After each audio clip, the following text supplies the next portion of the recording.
आम तो आम, गुठलियों के दाम, व्हाइट चौसा, टिंडड़ी, सरोली, अनवर रिटोल, लंगड़ा, फलों का बादशाह आम।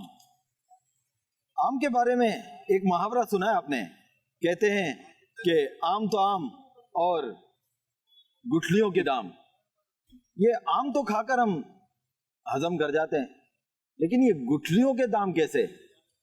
ये तो हमारे शेखिये में बताएंगे, क्योंकि गुठलियां तो चूस कर फेंक दी जाती है। तो इस मुहावरे का क्या मतलब है? कहते हैं कि जब तक बारिश ना हो आम नहीं खाना चाहिए। जब तक बारिश नहीं होगी तो आम खाएंगे तो दाने निकल आएंगे। अगर बारिश का इंतज़ार करें और आम का सीज़न भी आ गया है और बारिश ना हुई तो आम तो दुनिया फ़ानी से उस सीज़न के लिए रुखसत हो जाएंगे। तो ऐसे में क्या करें?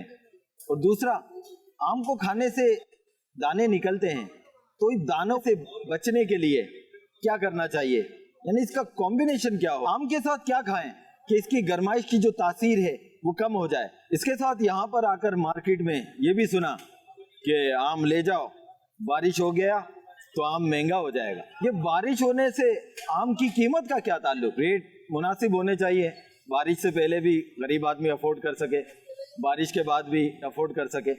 ये कॉम्बिनेशन कुछ समझ में नहीं आया शेख, इसके बारे में भी बताइएगा, और जो क्वेश्चन किए गए उनके बारे में भी प्लीज बताइएगा कि आखिर दुरुस्त क्या है।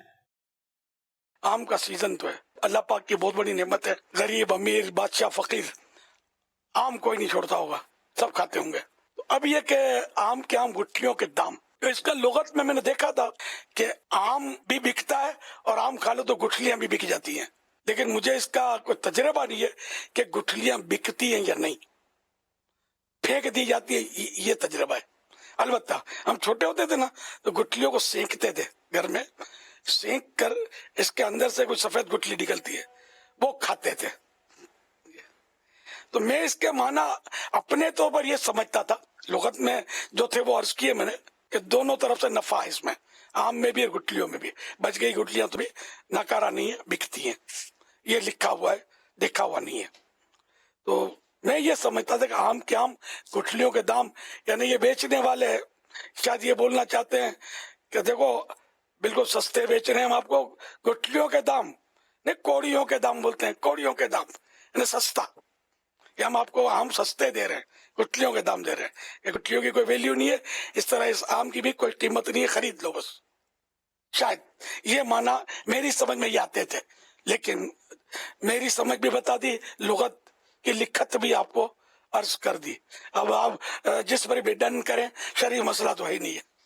आम अल्लाह की नेमत है, इसकी कदर चाहिए, लेकिन हर चीज की एक लिमिट होती है। हर चीज मतलब अपनी लिमिट के अंदर ही इस्तेमाल होनी चाहिए। राय के बारिशों से पहले तो मैंने एक हकीम साहब से रुजू किया, उन्होंने दूसरे हकीम साहबान से मुशावरत करके मुझे कुछ मतलब बातें इरशाद फरमाई।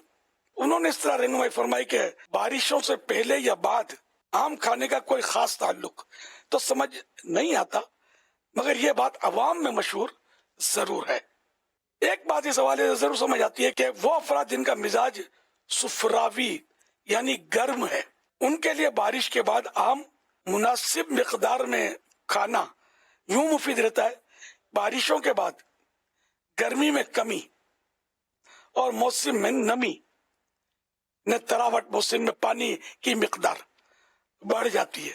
मगर दीगर मिजाज, मसलन सर्द मिजाज या तर यानी बलगमी मिजाज वाले अफराद मुनासिब मिकदार में बारिश से कबल या बाद जब भी खाएं मुफीद होगा, इनाम खाना फायदा देगा। एक वजह यह भी समझ में आती है कि दीगर फलों की निस्बत आम का फल लोग ज्यादातर ज्यादा मिकदार में, वो भी कमोबेश मुसलसल खाए जा रहे होते हैं, और पानी भी कम पीने की आदत होती है, और ग़िज़ाएं भी आमतौर से मुरग़्ग़न यानी ऑयली इस्तेमाल की जाती हैं, और मौसम भी गर्म। तो यूं भी बहुत से अफराद, बड़े बच्चे गर्मी दानों से मुतासिर होते हैं। इनको हम मेमनी में अड़ाई बोलते हैं, गुजराती में अड़ाई बोलते हैं इसको, और उर्दू में गर्मी दाने बोलते हैं। छोटी छोटी दानियां, फुड़ियां, बारीक बारीक लाल लाल हो जाता है, खारिश आती रहती है। اچھا مزید یہ بھی کہا جاتا ہے کہ ابتداء یعنی شروعات میں جو عام مارکیٹ میں آتے ہیں وہ کیمیکل سے پکائے جاتے ہیں، جو کاربیٹ غالباً بولتے ہیں. تو یہ کہ پھل سبزیاں وغیرہ پکانے کا ان نیچرل طریقہ ہے، کاربیٹ یہ ڈالتے ہیں. ظاہر ہے کہ کوئی بھی نیچرل کام ہوگا اس کے تو سائیڈ ایفیکٹ ہونا سمجھ میں آتا ہے. تو جب تک بارش کا موسم آتا ہے تب تک درختوں پر لگے آم بھی پک جاتے ہیں، جو کہ صحت کے لیے مفید ہوتے ہیں اور کیمیکل والے نامناسب ہیں.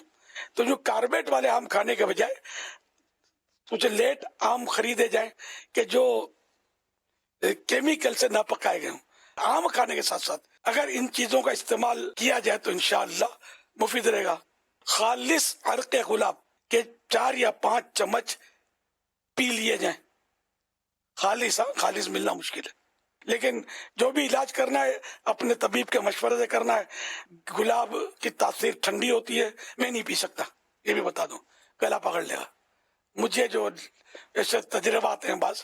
لیکن یہ ایک علاج ہے جو طبیب کے علاج سے اپنی طبیعت کے مطابق بندہ کر سکتا ہے تو کرے. کچی لسی یعنی دودھ کم پانی زیادہ مقدار میں شامل کر کے پینا بہت مفید ہے. صلو علی الحبیب صلی اللہ علی محمد.